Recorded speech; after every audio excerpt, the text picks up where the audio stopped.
how do we think about we can make that happen within the East Bay?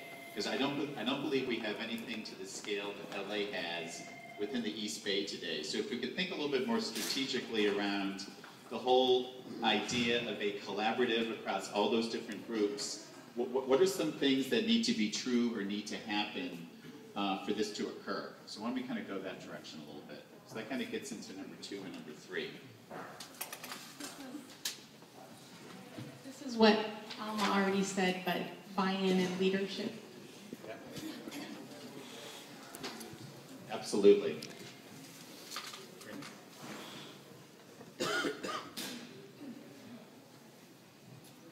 Alma already said this too, but it's finding the lead organization that's appropriate. For LA, it was a big countywide chamber of commerce. I'm personally intrigued here by the East Bay EDA. They've been doing this work for a year and started with the Building on Our Assets report that kind of precipitated a lot of that, but you need an umbrella organization that can provide the leadership and bring all the different sectors together, feeling safe and, you know, working toward collaboration. I guess just to build on that a little bit, you know, I think in LA it was a Chamber of Commerce. I think in Cincinnati it was the United Way who was that umbrella organization. You know, what are some examples or potential umbrella organizations that could lead this within the East Bay, besides the EDA, is one option. Anybody have any thoughts around that? All right, Karen, looks like you have it. I have a question. You know, we're talking about the East Bay, which is, you know, a big county, and it's a great county. I mean, not county, it's an area.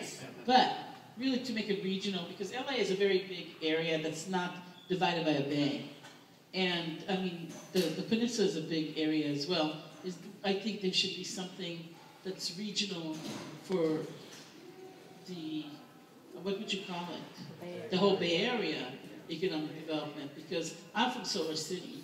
So I have offices in Berkeley, I have offices in San Mateo, and we have, you know, all over the place. So it would be good to have a place that is knowledgeable about the whole Bay Area, because right now it's too fragmented.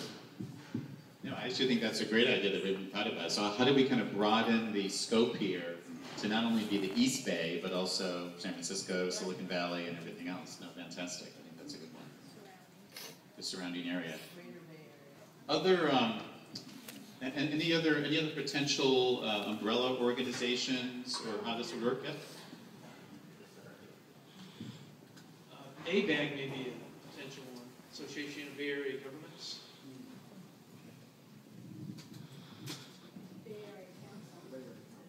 The Bay Area Council was another one. Other, you know, we've talked are there any other examples of some of the elements we heard today, some of the strategic elements around collaboration or some of the other broader programs that either are working well in the East Bay? I think one of the things that there is a framework, but I'd really be interested to see the framework that you all came up with in LA, because I think one thing that was clear is there's a lot of, the gradient is to train as many students as possible, and especially when the large grant comes in, everybody's under the gun. So the tendency will be to go towards students that are most ready and will get through and in and out and complete. What happens to those other students that are more challenging to get to, like you were saying, you got to go out and knock on the doors. It's amazing that you were able to get the mayor and the superintendent to go knock on doors.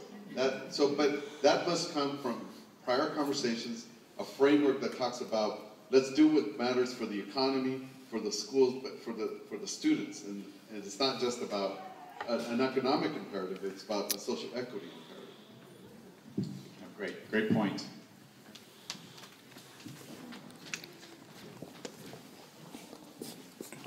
I think the reason why we need to focus on the East Bay first is because we are really very different from the Silicon Valley. For example, just in demographics, our educational attainment is vastly different from what they have there. So therefore, we just can't approach the two areas at the same time with just one single type of program. And that's, I guess, the reason why the East Bay EDA approached this process this way, to focus on the East Bay because of our specific inherent cluster type of development, looking forward to the people that actually live here in this area. It's not that we don't care about our friends in the South Bay. You know, we love them dearly, but they already have their own institutional arrangement working. So we need something like this here. It doesn't exist. And the need is big because our future is bleak, really. That's what the report said, right? Just looking at the data. Our future is really bleak.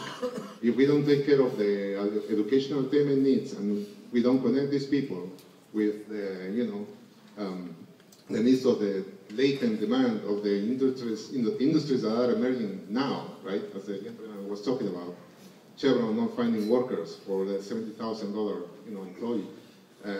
I think we better prepare to join that regional, ultra-regional conversation when we have strong regional clusters developed. Then we can work much better, that way. It's just what I think. Following the Porter model. Thank you. Thank you.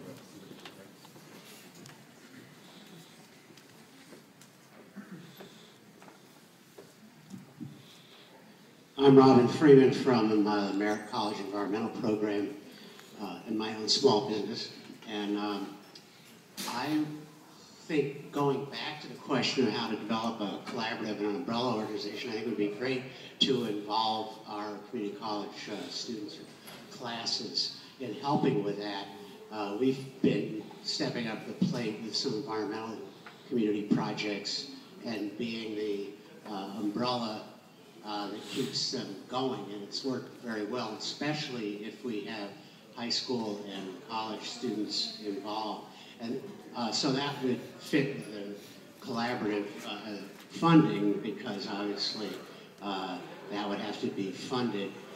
But also it's a useful and inexpensive way of getting more feet on the ground to tie in with the sector of small businesses and small organizations where supposedly 80% of new jobs are, and then that can be pathways to larger situations.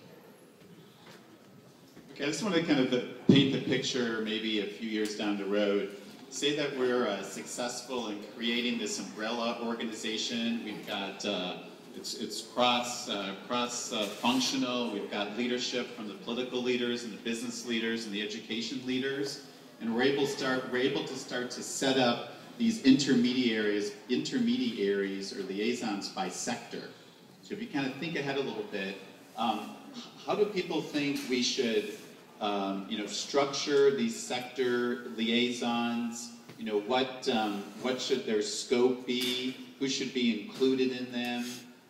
People start thinking ahead. I mean, how do you think we should make that become a reality? These sector liaisons who are, working with the businesses, employers, they're understanding the skill needs, they're translating them back to the educational workforce programs. What are some thoughts around that, is how we can make that work? If I mean, it just may be semantics, the way you just phrased it, because you said working with the businesses. I don't think we need to work with businesses. I think the businesses have to be involved to begin with. It needs to be, the businesses need to be part of the whole collaborative of workforce development and educational facilities all together, like a commune. So are you saying that the businesses would be heavily involved in each of these sectors?